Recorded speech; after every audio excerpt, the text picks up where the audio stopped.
Ya, bismillahirrahmanirrahim. Assalamualaikum warahmatullahi wabarakatuh. Ya, oke minasan, saya akan lanjutkan ya mengenai tata letak benda atau posisi benda. Ini adalah yang terakhir, posisi benda yang ke-10 yang akan kita pelajari ya. Oke, kita lihat dulu gambarnya. Yang pertama di sini ada gambar ini ya. Seorang anak perempuan gitu ya. Di sini ada gambar seorang anak perempuan yang sedang duduk dan asik minum teh gitu ya. Kita lihat di sekelilingnya di sini ada beberapa neko atau ada beberapa kucing ya. Di sebelah sini ada kucing, lalu di sini di belakangnya ada kucing, di dekat kakinya ada kucing ya, di depannya ada kucing, di sampingnya juga ada kucing ya. Artinya kucingnya ini ada di sekelilingnya dia atau ada di sekitar dia ya. Ada yang di samping, di dekat, di belakang, di depan, pokoknya ada di mana-mana gitu ya. Tidak jauh posisinya dari seorang anak ini atau ya dari seorang gadis ini. Nah, materi yang akan kita pelajari hari ini adalah tentang tata letak benda, yaitu di samping atau di dekat ya. Jadi boleh di samping, boleh di dekat, boleh di sekitar gitu ya. Nah, itu bahasa Jepangnya adalah ini.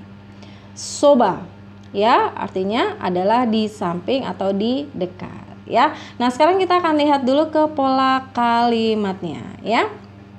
Oke, kita akan masuk ke pola kalimatnya. Yang pertama ada kata benda satu ditambah dengan partikel no, ditambah dengan letaknya yaitu soba, ditambah dengan partikel ni, ditambah dengan kata benda dua, lalu ditambah dengan ga, ditambah dengan imas jika dia bendanya adalah benda hidup, atau ditambah dengan arimas jika dia bendanya adalah benda mati ya. Ini adalah pola kalimatnya.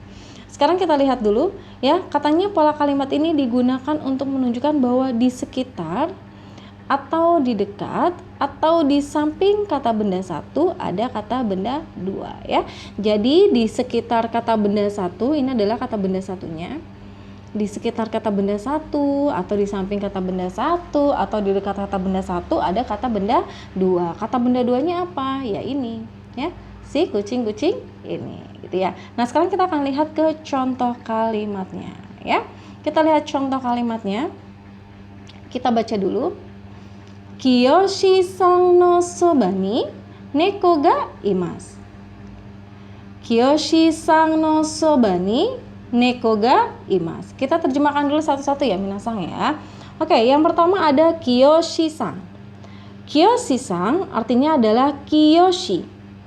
Kiyoshi-san artinya adalah Kiyoshi. Lalu ada soba.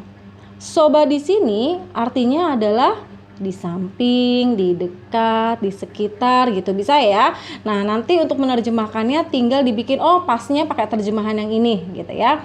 Lalu ada neko. Neko di sini artinya adalah kucing ya. Neko di sini artinya adalah kucing. Dan yang terakhir adalah imas, yaitu ada untuk benda hidup. Sekarang coba kita terjemahkan. Kiyoshi-san no soba ni, di dekat Kiyoshi, neko ga imasu, ada kucing. Kiyoshi-san no soba ni neko ga imasu, di samping Kiyoshi ada kucing.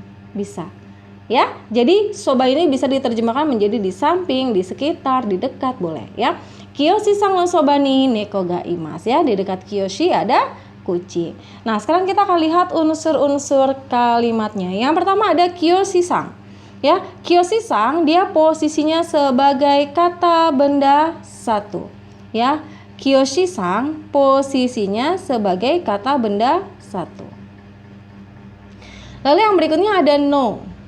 Ya, yang berikutnya ada no. No di sini dia posisinya sebagai partikel ya. Posisinya sebagai partikel keterangan dari letak si bendanya. Lalu ada soba. Nah, soba ini sebagai tata letak bendanya atau posisi bendanya. Artinya bisa di samping, bisa di dekat, bisa di sekitar. Lalu ada ni. Ya, di sini nih dia adalah partikel yang menyatakan letak. Kalau diterjemahkan di sini artinya adalah di. Ya, artinya adalah di. Lalu ada neko. Neko ini adalah kucing ya, dia posisinya sebagai kata benda dua. Kemudian ada partikel ga, ya, partikel yang menentukan objek kalimat. Dan yang terakhir adalah imas, yaitu ada untuk benda hidup, ya. Ini adalah unsur-unsur kalimat dari contoh kalimat yang di atas, ya. Sekarang kita lihat lagi contoh-contoh kalimat yang lainnya, ya. Kita baca sama-sama minasang. Yang pertama, Kimura sang no soba ni Shizuka sang ga imasu. Kimura sang no soba ni Shizuka sang ga imasu. Kita terjemahkan satu-satu, ya. Kimura sang artinya adalah saudara Kimura. Soba artinya adalah dekat, di dekat gitu ya. Soba artinya adalah di dekat. Shizuka sang artinya adalah saudara Shizuka. Dan imas artinya adalah ada untuk benda hidup, ya.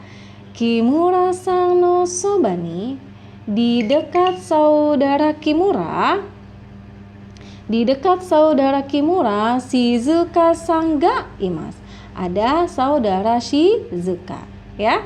Kimura sang no soba ni Shizuka sang ga imasu, di dekat saudara Kimura ada saudara Shizuka, ya. Ini ya, Kimura sang no soba ni Shizuka sang ga imasu, ya. Di dekat saudara Kimura ada saudara Shizuka, ya. Oke, sekarang kita lihat contoh kalimat yang berikutnya.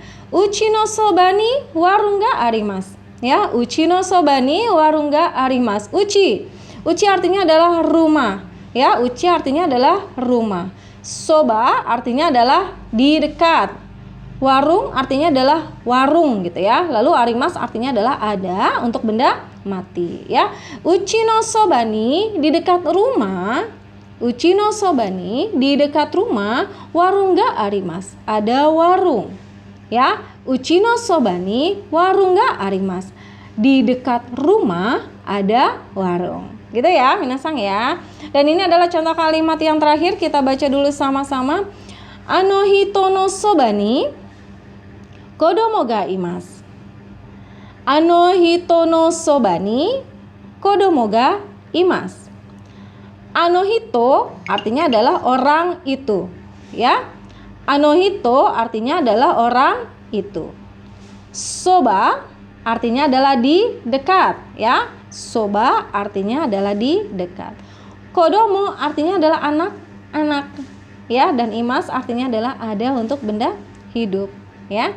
Ano hito no soba ni, di dekat orang itu, di dekat orang itu gitu ya. Kodomo ga imasu, ya, ada anak-anak. Di dekat orang itu ada anak-anak gitu ya. Oke, minasang, ini sensei terjemahkannya di dekat dia atau laki-laki gitu ya.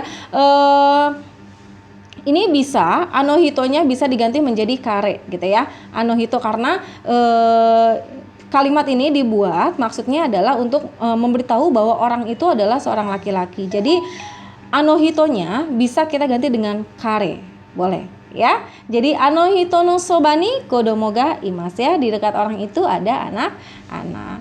Ya, minasang, itu adalah contoh-contoh kalimat dengan menggunakan tata letak benda soba, ya, di sekitar, di dekat atau di samping atau di sebelah gitu ya. Semoga bisa dipahami. Dan semoga semua posisi atau tata letak benda minasang yang tadi sudah kita pelajari bisa bermanfaat dan bisa diaplikasikan ke dalam kehidupan sehari-hari, ya. Oke, itu semua adalah materi mengenai tata letak atau posisi benda. Jadi dalam bahasa Jepang itu kita harus bisa memahami bagaimana kita harus memahami berbagai macam kosakata mengenai tata letak atau posisi bendanya dalam bahasa Jepang. Yang pertama yang kita harus pahami adalah nama-nama bendanya.